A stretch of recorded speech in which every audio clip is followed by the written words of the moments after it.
Well, it's easy enough, like Govardhan said. The four sweetest words in the English language are "I told you so."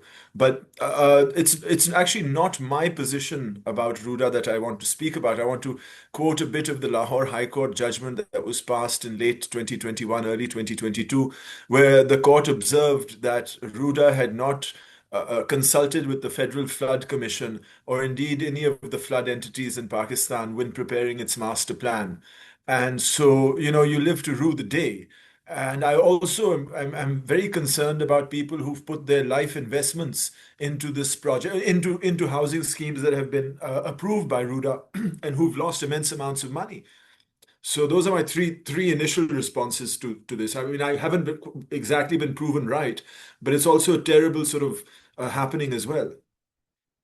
Well, look, I mean, I read somewhere on social media, someone was saying that there are rivers that pass through Paris and through London. And whilst they do, the River Thames is an estuary. And the River Seine doesn't rise from the Himalayan mountains, and neither of them experience the monsoon. So the idea that you'll train this river and sort of concretize it and have real estate on the sides looks great on paper, but it belies the geographical context in which we live. I myself have been proven wrong because I believed truly that once India had completed the Theen Dam upriver Ravi, that the chances of flooding in this parts would be very, very low. But look here, what we've experienced in the Punjab in the last week have been immense rains, monsoon rains concentrated in over Kasur, over Sialkot, Narowal, the Himalayas, in Himachal Pradesh and Jammu and Kashmir on the Indian side. And this you can't get around. And this will happen again and again. And Ruda's woefully, woefully, ineptly unprepared for these sorts of disasters. And so, look, I should also point out that RUDA is not a project. RUDA is actually a law that was passed by the Punjab Assembly that wanted a sustainable city for the people of Lahore. I truly believe in that vision as well, but there are very many means of delivering it. Now, concretizing the river and then having real estate, essentially acquiring land from farmers and handing it over to people rich enough to drive SUVs, is one way of doing it. But for example, there was a study that was completed for the government of Punjab. It was a ADB funded study where a revitalization was proposed of the Ravi, that you leave the riverbed and about a kilometer of the floodplain on either sides, and you can have your construction afterwards. And you can declare the protected floodplain a park and actually start restoring the ecology of the area. And with the real estate, you don't have to sell to people who have, four-wheel drives. You can actually make low-cost, mid-density, mixed-use housing for middle-class, working-class people as well. So I don't mind the idea of populating the Ravi. It's the vision and the type of design that you want to see that's sustainable and climate resilient.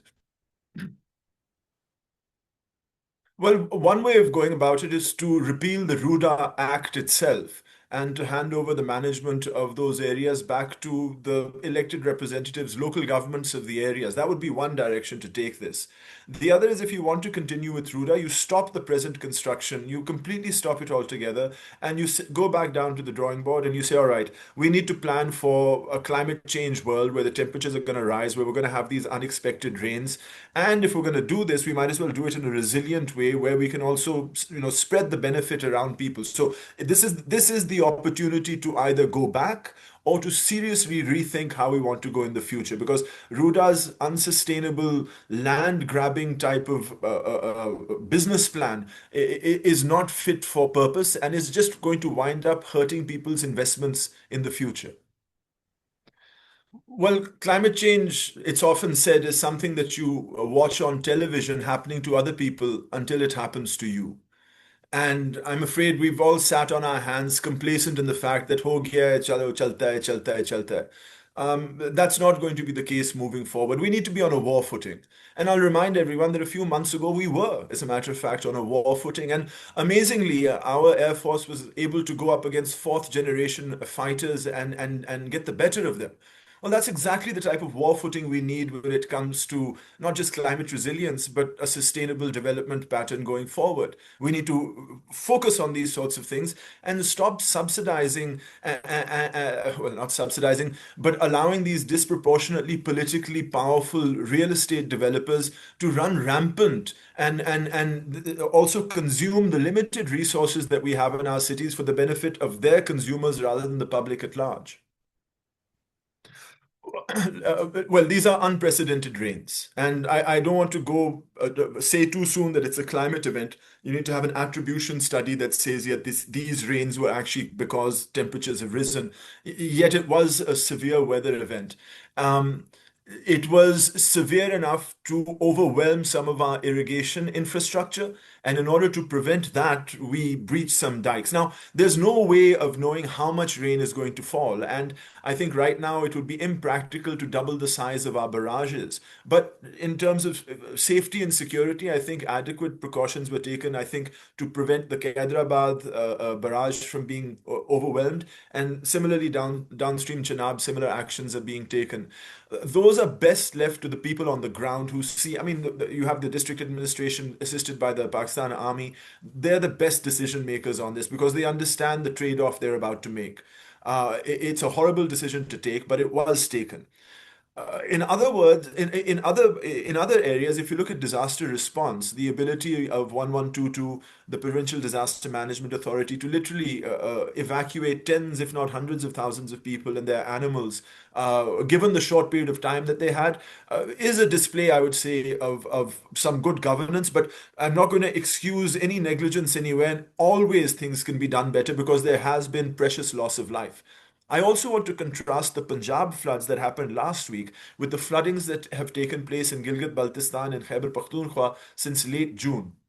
Those floods and the reactions to them, especially disaster responses, have been radically different. And there is need for improvement in early warning systems, especially in those far-flung areas of Pakistan's mountainous ranges. I think that we need to improve. I think what we saw in Gilgit-Baltistan was not just rainfall floods, but also those dangerous glacial lake outburst floods where the glaciers sort of burst open, which is completely different from a monsoon rain that's happening in Punjab. So you have to also understand that while there seems to be a robust disaster management in one part of the country, that doesn't excuse poor governance elsewhere, and there's always a need for improvement. And I'll end by saying that the test of Pakistan's disaster management is also a reflection of our ability to be able to ask the international community for fund and aids going forward. Because if we turn around and they say, look, those are Daska flood, those are Baiska flood, you're not doing anything with the money we give you, we also have to show leadership and a quick response. And next week, on the 3rd and 4th of September, the Federal Flood Division of the Met Department has predicted that there's going to be very high flooding in Sindh. And so we have to ensure that the political leadership is aware over there and that we can make a good case going forward that Pakistan is, it's what is it? It's susceptible to climate change. It's at risk of climate change, but that its people are doing it their very best. And this is an argument we can take to the international community for global climate finance. Well, like I said, the flooding in Gilgit-Baltistan and in Khyber Pakhtunkhwa with these almost cloudbursts where suddenly the sky erupts with rain and you have maybe half an hour, maybe even less to get your belongings and your families to safety. It's very different from the type of flooding that we're seeing in Punjab, which is incredibly widespread. The flooding in KPK and Gilgit-Baltistan was limited to the flood, well, the riverbeds and the surrounding areas. But the rains throughout Punjab and the swelling and engorging of the rivers is a very different type of flooding. You can't predict the intensity of climate change. You can see these satellite images of North Punjab in Pakistan and the swelling of the rivers. You can't prepare for that. And this is actually, as much as governance is the need of the day, also a reflection of how, and again, I'm not sure whether this is a climate event, but there's a World Weather Attribution report that says that the rains in June and July were 15% more intense because of climate change. I can say that, but until I do so, this is also a case of Pakistanis suffering greenhouse gas emissions from the global north, from the Industrial Revolution.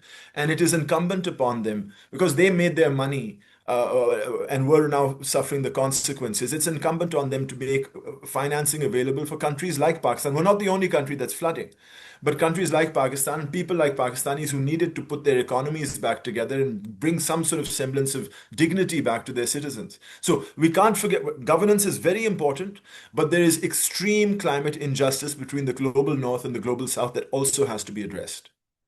This is the need of the hour. If this was the hottest year on record, it's also the coolest summer for the rest of your life. It's only going to get hotter from here. And crop productivity is going to decline on account of heat waves. The cotton crop in Pakistan this summer was 30% less than what it should have been on account of the heat wave that we had before the flooding. And so, yes, we need to seriously rethink how we use our water and how we use our natural resources so that we're more sustainable. I mean, do we really need 100 sugar mills, which is sugar is a thirsty crop, with 45 owners of these sugar mills taking nearly half of the water used in agriculture in Pakistan? No, I don't think so. I think we need to rethink that. And this, along with urban planning and urban development and this property development, these two sectors are very important to control because the entities that are in this sector are disproportionately politically powerful, and they're not going to on themselves make any serious reform unless there is some sort of democratic movement to rein them in through laws. This is the time of the this is the need of the hour. We need to have what they call cropping boundaries, where we can say you can crop this here and you can crop that there by law, instead of giving sugar barons free rein to run their sugar mills wherever they want, and give us diabetes.